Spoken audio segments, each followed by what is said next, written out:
Michelle and welcome to Chef Carter's Cooking Corner. So I just wanted to share a real quick recipe with y'all. So I already started it and I thought, ooh, let me share this on my channel.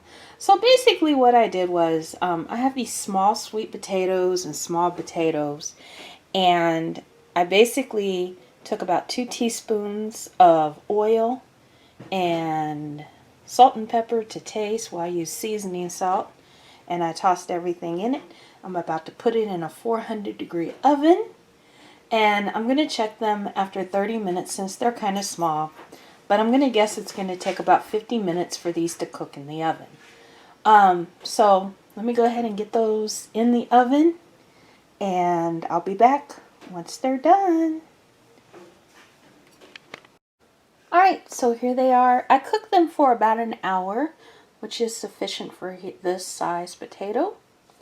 Let me get one and show you what it looks like on the inside. Alright, so I'm just going to grab this little one right here. And you can see they're nice and tender, like this. You could add a little butter to it if you like, but for me, that little bit of oil and salt and pepper is sufficient. I'm going to tell you, oven roasted potatoes are so good, y'all. Alright, well, thank you for stopping by Chef Carter's Cooking Corner. Remember to like, subscribe, share, stick around, watch more videos, and I'll see you next time. Take care.